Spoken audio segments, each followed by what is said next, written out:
Shalom, selamat pagi dan salam sejahtera bagi saudara yang dikasihi Tuhan.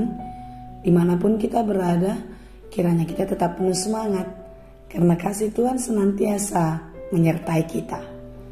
Sebelum kita memulai aktivitas pada hari ini, marilah kita merenungkan firman Tuhan yang menjadi kekuatan bagi kita. Marilah berdoa. Segala puji dan syukur kami aturkan kehadirat-Mu Tuhan, untuk kasih setiamu menyertai kami sepanjang malam. Di pagi ini Tuhan berikan kami nafas kehidupan, sehingga kami boleh melanjutkan kehidupan yang daripadamu. Tuhan, kami mau memulai segala aktivitas kami, kiranya kasih Tuhanlah yang menyertai. Firman yang akan kami dengarkan, biarlah menjadi sumber hikmat kekuatan bagi kami di dalam melakukan segala pekerjaan. Berfirmanlah Engkau Tuhan, sebab kami telah siap mendengarkan. Kasih karunia dan damai sejahtera dari Allah Bapa Tuhan kita, dan dari anaknya Tuhan Yesus Kristus, dan Roh Kudus, kiranya menyertai saudara sekalian. Amin. Firman Tuhan untuk kita pada hari ini, Senin 11 Juli 2022, tertulis dalam kitab 1 Petrus 1 ayat 17. Dan jika kamu menyebutnya Bapa, yaitu Dia yang tanpa memandang muka menghakimi semua orang menurut perbuatannya, maka hendaklah kamu hidup dalam ketakutan selama kamu menumpang di dunia ini. Dalam bahasa Batak Toba, molo ama di goaramu ibana, naso marnida rupa, lau manghumi nasa jolma marguru tu pambahenanna marhata huton mahamu marparangi ditiki pai solatan muna. Demikianlah dikatakan. Bapa adalah pemilik rumah. Anak-anak tinggal sementara bersamanya. Karena satu waktu anak akan pergi meninggalkan ayah dan ibunya dan menjadi satu daging dengan istrinya, dan mereka akan tinggal bersama di rumah mereka sendiri. Dunia adalah di mana bumi kita berpijak, tempat tinggal kita sementara.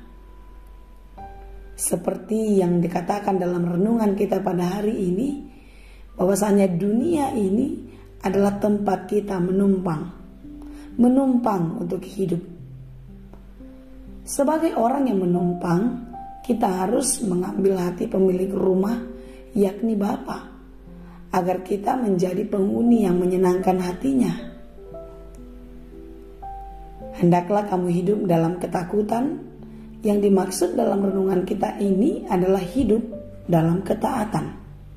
Bukan takut melihat orang yang lebih hebat dari kita, bukan takut melihat orang jahat dan lain sebagainya, tetapi taat, yaitu taat dan baik melakukan perintahnya dan sungguh-sungguh menjauhkan diri dari semua larangannya.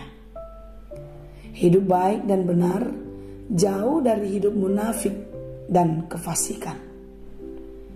Karena itulah yang diinginkan Bapa dari anak-anaknya. Seperti yang tertulis dalam 1 Petrus 1 ayat 14-15. Hiduplah sebagai anak-anak yang taat dan jangan turuti hawa nafsu yang menguasai kamu pada waktu kebodohanmu. Tetapi hendaklah kamu menjadi kudus di dalam seluruh hidupmu, sama seperti Dia yang kudus yang telah memanggil kamu. Mengapakah kita harus hidup kudus? Karena kesempatan hidup kita akan berakhir. Kita tidak tahu kapan waktunya dan seperti apa caranya. Tetapi bila waktunya telah tiba, tidak ada lagi kesempatan bagi kita untuk berbalik dari dosa dan memperbaiki kehidupan menjadi lebih baik. Karena itu, saudara-saudara yang dikasihi Tuhan, inilah saat dan kesempatan bagi kita. Selagi kita masih ada, maka untuk hidup kudus haruslah menjadi kewajiban dan tanggung jawab kita sebagai anak-anak Tuhan. Mengapakah kita harus hidup kudus? Karena Bapa adalah kudus, dan kita sudah dikuduskan dari kelamnya hidup karena dosa-dosa. Dosa yang membawa kita kepada kebinasaan kekal. Tetapi karena kasih sayang Bapa kepada anak-anaknya, yaitu kita yang berdosa, maka kita ditebus dan diselamatkannya. 1 Petrus 1 ayat 18-19 dikatakan, sebab kamu tahu bahwa kamu telah ditebus dari cara hidupmu yang sia-sia yang kamu warisi dari nenek moyangmu itu. Bukan dengan barang yang fana, bukan pula dengan perak atau emas, melainkan dengan darah yang mahal, yaitu darah Kristus yang sama seperti darah anak domba yang tak bernoda dan tak bercacat. Renungan kita pada hari ini mengatakan jika kamu menyebutnya Bapa, yaitu Dia yang tanpa memandang muka menghakimi semua orang menurut perbuatannya, maka hendaklah kamu hidup dalam ketakutan selama kamu menumpang di dunia ini. Untuk taat kepada Tuhan memang tidaklah mudah bagi kita yang hidup di dunia yang fana ini. Karena begitu banyak rintangan, tantangan dan hambatan, yaitu berbagai-bagai persoalan yang menyesakkan kehidupan kita. Sehingga ini melemahkan hati kita dan iman untuk tetap bertahan dan setia kepada Allah. Apalagi begitu banyak godaan dunia, tawaran solusi yang sangat memudahkan kita, yaitu solusi yang datang dari dunia, membuat hati kita melemah dan percaya kepadanya. Saudaraku yang dikasihi Tuhan, Dia adalah Tuhan, Bapa yang mengasihi kita. Dia juga Tuhan yang adil bagi semua umat manusia. Dia yang menjadi hakim atas dunia. Dia akan menghakimi semua orang menurut perbuatannya. Yang terus menikmati dan menghidupi dosa-dosa, maka dia akan binasa. Tetapi yang taat dan setia akan beroleh sukacita, yakni keselamatan kekal yang dikerjakan Tuhan dalam kehidupan orang percaya. Tentu kita mau beroleh sukacita dan damai sejahtera yang kekal itu, bukan? Tetaplah taat dan setia, karena itulah bukti kalau kita takut akan Tuhan.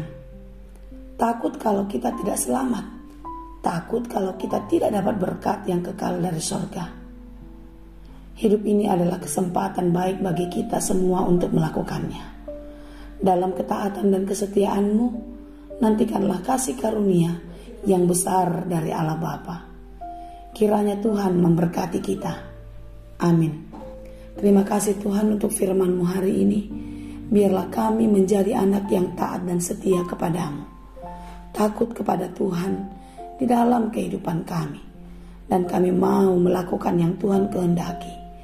Kuatkan dan mampukan kami untuk menjadi pelaku firman Tuhan yang setia di dalam hidup ini. Mampukan kami untuk tetap taat, mematuhi yang Tuhan kehendaki. Ya Tuhan, berkati kami di dalam setiap pekerjaan kami. Dan kiranya apapun yang kami kerjakan, kiranya berhasil dan berbuah dengan baik. Dan biarlah hidup kami menjadi berkat bagi banyak orang. Kasihani kami Tuhan. Ampuni kami untuk setiap pelanggaran kami. Dan biarlah keselamatan kekal yang Tuhan janjikan menjadi bagian kami, anak-anak yang Engkau kasihi. Berikan kekuatan dan penghiburan bagi saudara kami yang lemah, yang sedang sakit Engkau sembuhkan.